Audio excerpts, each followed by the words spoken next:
Okay, let's talk about motivation. Now, this might be a little difficult for some of you, but try to understand.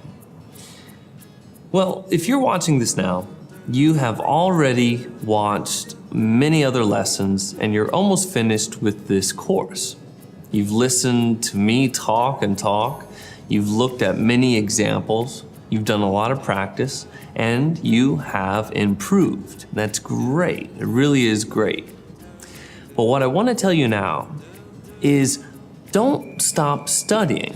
When you finish this course, or if you take the TOEIC and you get a good score, don't finish. Don't stop studying. So many people will stop studying for 3, 4, 5 months, and then they'll start studying again. That's not very good. It's like pushing a car. Now, this is a little difficult, so try to understand. Many of you probably have had a car and had engine trouble. The car stopped, and you had to push the car to the nearest gas station or home. Well, studying for the TOEIC test is very similar to this. When you first start to push that car, well, the car is really heavy and it doesn't move. It moves very little. You're pushing hard, but it just moves just a little. Then when you push a little more, it starts getting easier and the car starts moving faster.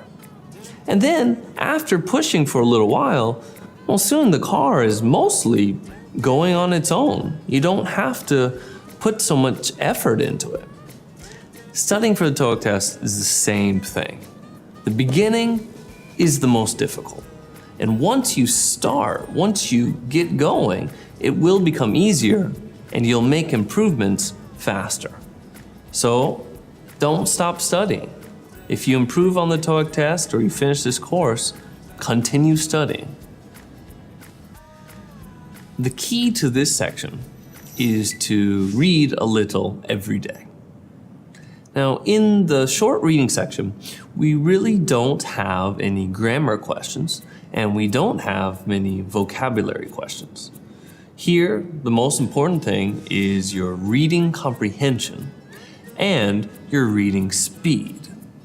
Now, some of you might not understand what reading comprehension means.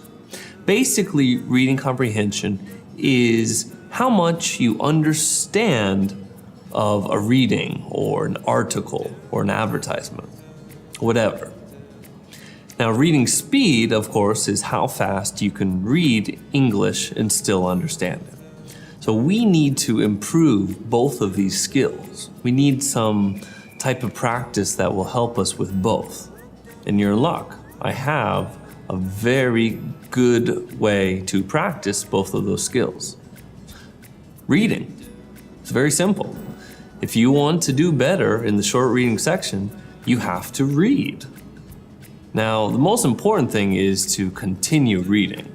So I usually recommend reading 10, 15, 20 minutes a day. The best way to do this is to try and read the same time every day.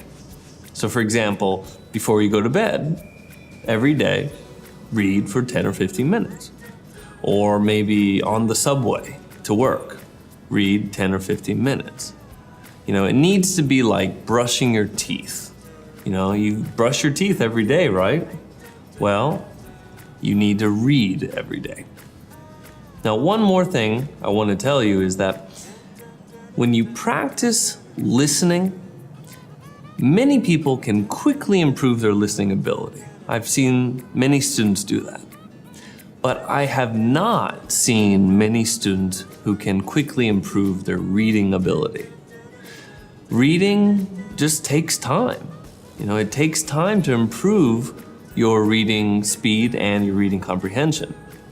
So you have to be patient when you're practicing for the short reading section.